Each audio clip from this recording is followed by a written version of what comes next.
right, and welcome to the TSG Multimedia Video Podcast. Hey, Happy New Year, Dan. Happy New Year. This is the podcast for January 1st, 2016. Unbelievable. Yeah. And this is John sitting with Dan. And we're looking at a locomotive. This is HO scale. Yep. Looks like a GP something. It's a GP35. Oh, 35. Yeah. And actually, if you're wondering why a BN unit has gray trucks, it's because this is actually part of two different models that I've got as a BN shell on an SP frame.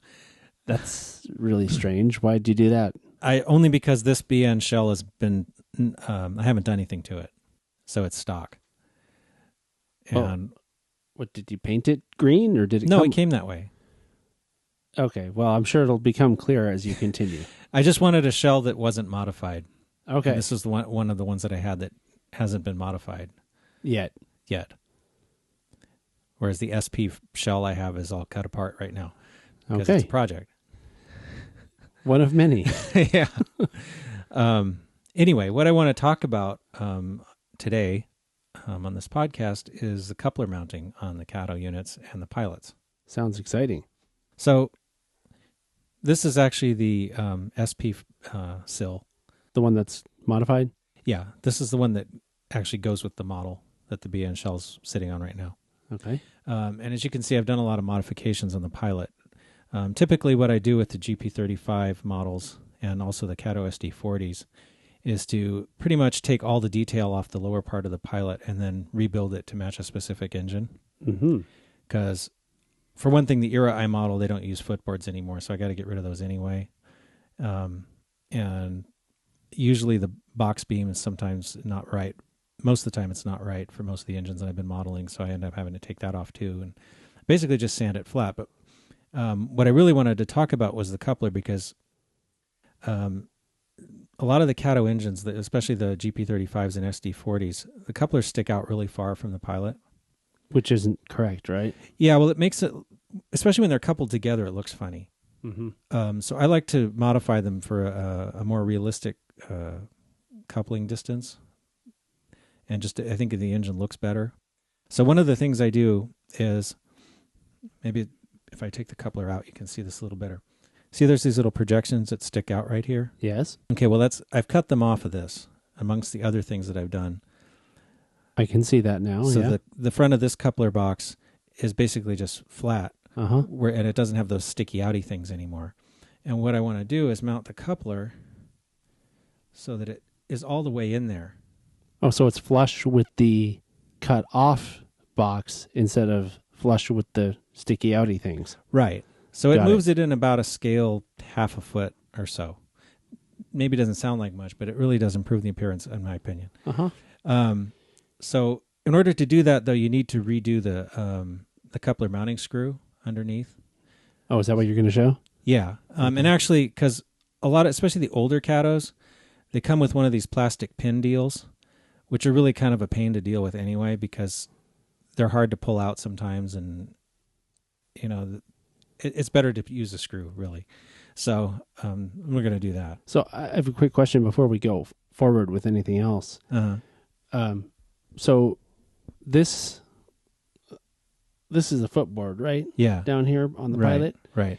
Maybe they have those projections and push it out so that the footboards don't cause, Yeah, probably when they're going around a 22-inch radius curve or something. But see, I don't use curves that tight on my layout. Well, right. Well, but I'm just saying, though, I'm thinking, because I'm looking at it, seeing what the differences are between the two.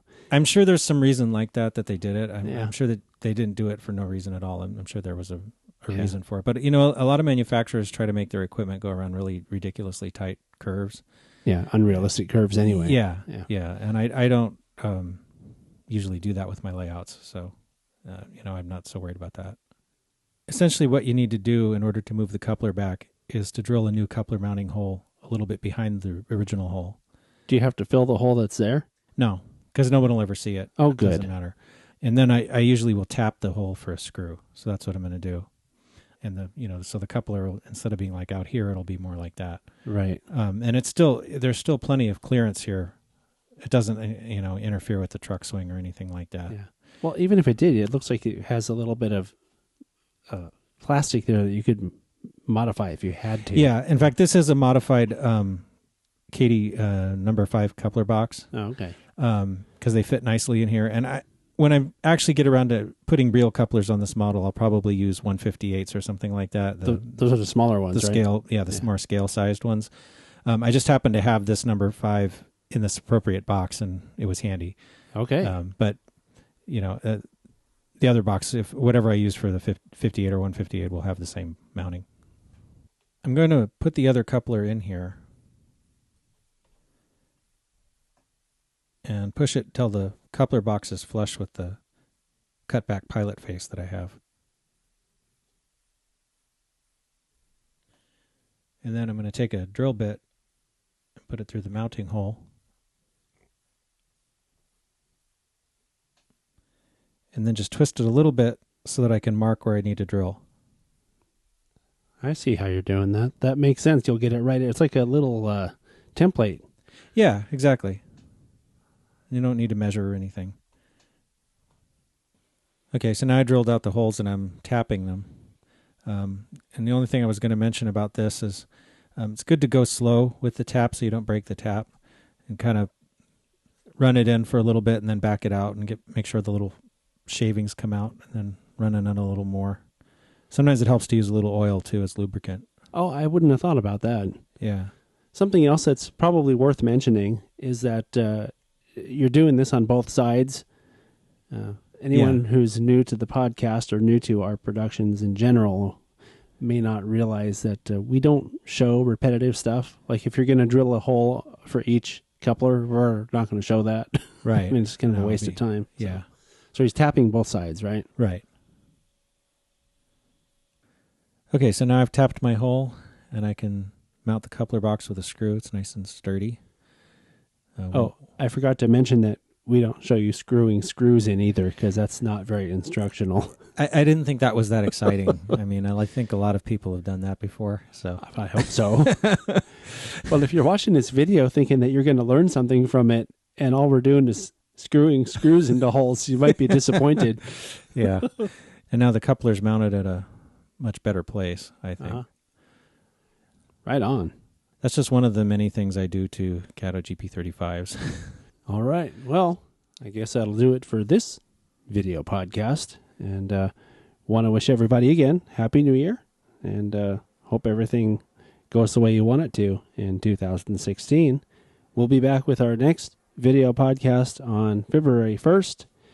And who knows, maybe we'll bring back that SD40-2, the black one that Dan's been working on for the past couple of months. Yeah, well, temporarily black because it's undecorated, but we'll see what happens. Yeah. All right. Thanks for watching. Yeah, thanks.